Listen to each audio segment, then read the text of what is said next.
नमस्कार दोस्तों। 477 सालों से बिना माचिस के मंदिर में जल रही है भट्टी। भोग बनाने में होता है इसका इस्तेमाल। दोस्तों, चलिए जानते हैं राधा रमन मंदिर के रहस्य के बारे में। जी हाँ, राधा रमन मंदिर का रहस्य। तो आइए शुरू करते हैं। हमारे देश में कई सारे प्राचीन धार्मिक स्थल है। हर एक की अपनी विशेषताएं हैं और कहानियां हैं जिसके बारे में जानकर लोग हैरान रह जाते हैं। जी हाँ, आज हम आपको एक ऐसे ही मंदिर के अजीबोगरीब रहस्य के बारे में बताने जा रहे हैं जिसे बिना देखे उस पर यकीन कर पाना वाकई में संभव नहीं है। हम यहाँ वृंदावन में स्थित श्री राधा रमन मंदिर की बात कर रहे हैं, जहाँ पिछले 477 सालों से, जी हाँ 477 सालों से एक भट्टी लगातार जल रही है। कई वर्षों से जल रही इस भट्टी का उपयोग ठाकुर जी रसोई तैयार करने के लिए किया जाता है। जी हाँ, श्री राधा रमन मंदिर में दीपक जलाने से लेकर प्रसाद तैयार करने में इस भट्टी का इस्तेमाल किया जाता है। इस भट्टी व रसोई के बारे में बताते हुए सेवायत कहते हैं कि यह भट्टी हमेशा जलती ही रहती है। हर रोज इस्तेमाल में आने वाली 10 फुट की इस भट्टी को रात के वक्त ढक दिया जाता है। जी हाँ, ये भट्टी 10 फुट की है और इसे रात के वक्त ढक दिया जाता है।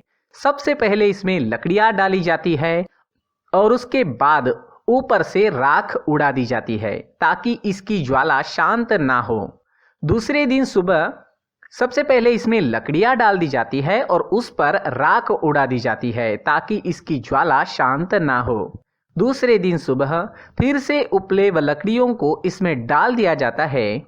मंदिर के सेवायत कहते हैं कि रसोई के अंदर बाहर का कोई व्यक्ति घुस नहीं सकता है, सिर्फ सेवायत ही अंदर प्रवेश कर सकते हैं और वह भी केवल धोती पहनकर। एक बार अंदर जाने के बाद पूरा प्रसाद बनकर ही बाहर आ सकता है, अन्यथा नहीं। अगर किसी कारणवश बाहर जाना भी पड़े तो दोबारा अंदर घुसने के लिए फिर से नहाना पड़ेगा।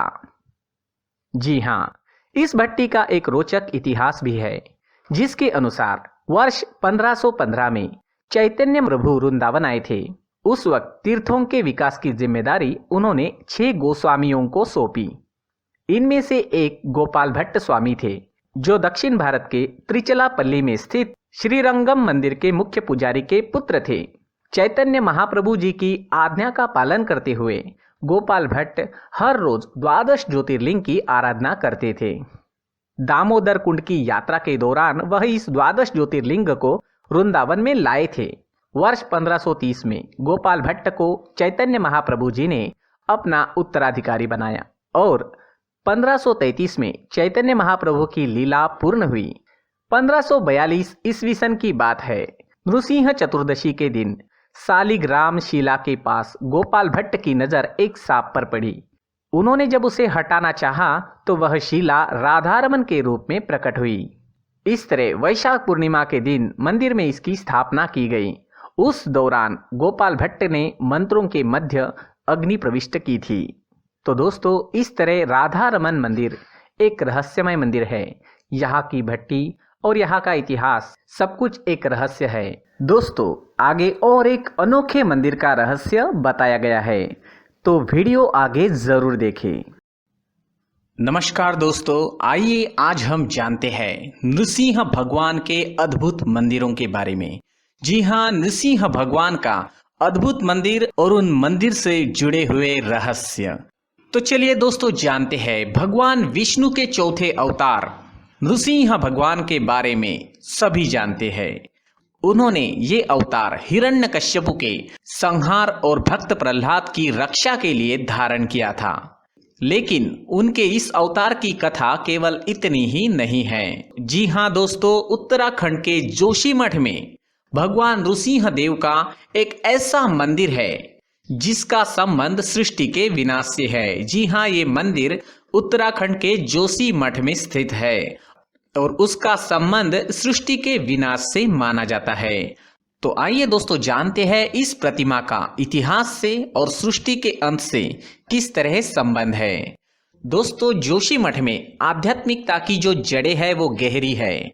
यहाँ की आबो हवा को देखकर तो यूं लगता है जैसे यहाँ की संस्कृति भगवान विष्णु के इर्द गिर्द रची बसी हो।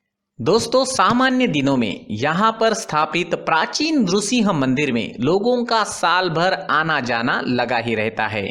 आपको बता दें कि जाड़े के मौसम में भगवान बद्रीनाथ इसी मंदिर में विराजते हैं। यही उनकी पूजा अर्चना होती है। मान्यता ये है कि जोशी मठ में नृसिंह भगवान के दर्शन किए बिना बद्रीनाथ धाम की यात्रा भी पूरी नहीं मानी जाती। इसलिए मंदिर को नृसिंह बद्री मंदिर भी कहा जाता है। जी हाँ, इसी मंदिर को नृसिंह बद्री मंदिर कहा जाता है। दोस्तों, राज तरंगिनी के अनुसार 8वीं सदी में कश्मीर के राजा ललितादित्य मुक्तापीठ द्वारा अपनी दिग्विजय यात्रा के दौरान प्राचीन नृसिंह मंदिर का निर्माण उग्र नृसिंह पूजा के लिए हुआ, जो विष्णु का अवतार है। इसके अलावा एक और मत मिलता है कि स्वर्गरोहिणी यात्रा के दौरान पांडवों ने इस मंदिर की नींव रखी थी। एक अन्य मत के अनुसार इसकी स्थापना आदि गुरु शंकराचार्य ने की, क्योंकि वे नृसिंह भगवान को अपना इष्ट मानते थे। मंदिर में आदि गुरु शंकराचार्य की गद्दी भी स्थित है। तो दोस्तों, ये मंदिर स्थापना से जुड़ी कुछ बातें हैं। और अब जानते हैं नृसिंह भगवान की प्रतिमा का रहस्य। दोस्तों, पौराणिक कथाओं के अनुसार नृसिंह बद्री मंदिर में स्थापित भगवान नृसिंह की जो प्रतिमा है, उसकी बाई भुजा का संबंध सृष्टि के अंत से संबंधित है। जी हाँ, कथा मिलती है कि प्रतिमा की बाई भुजा धीरे धीरे पतली होती जा रही है। जी हाँ, प्रतिमा की जो बाई भुजा है वो धीरे धीरे पतली पतली होती जा रही है।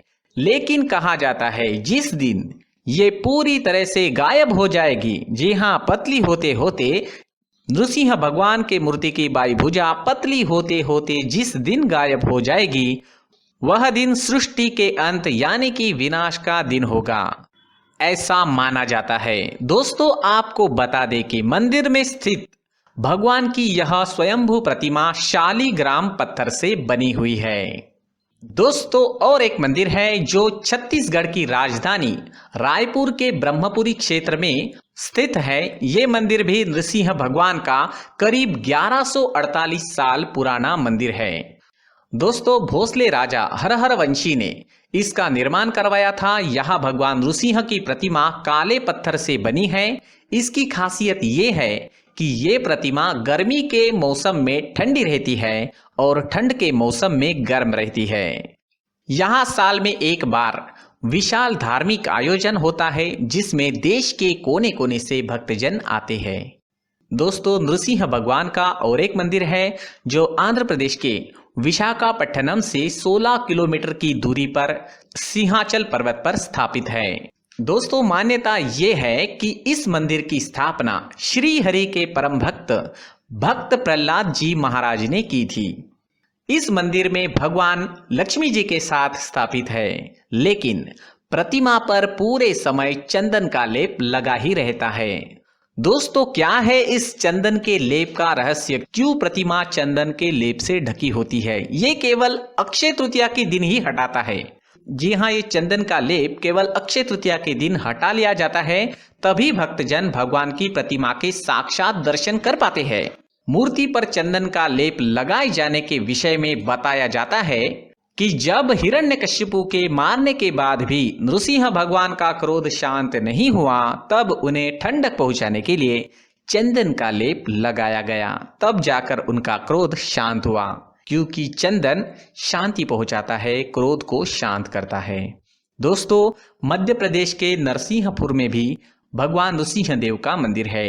बताया जाता है कि ये 600 साल पुराना है। इसकी स्थापना को लेकर कथा ये मिलती है कि जाट राजा नाथन सिंह ने इसका निर्माण कराया था। दोस्तों, ये कहा जाता है कि नागपुर के राजा ने पिंडारियों के सरदार को पकड़कर उनके हवाले करने के लिए इनाम की घोषणा की।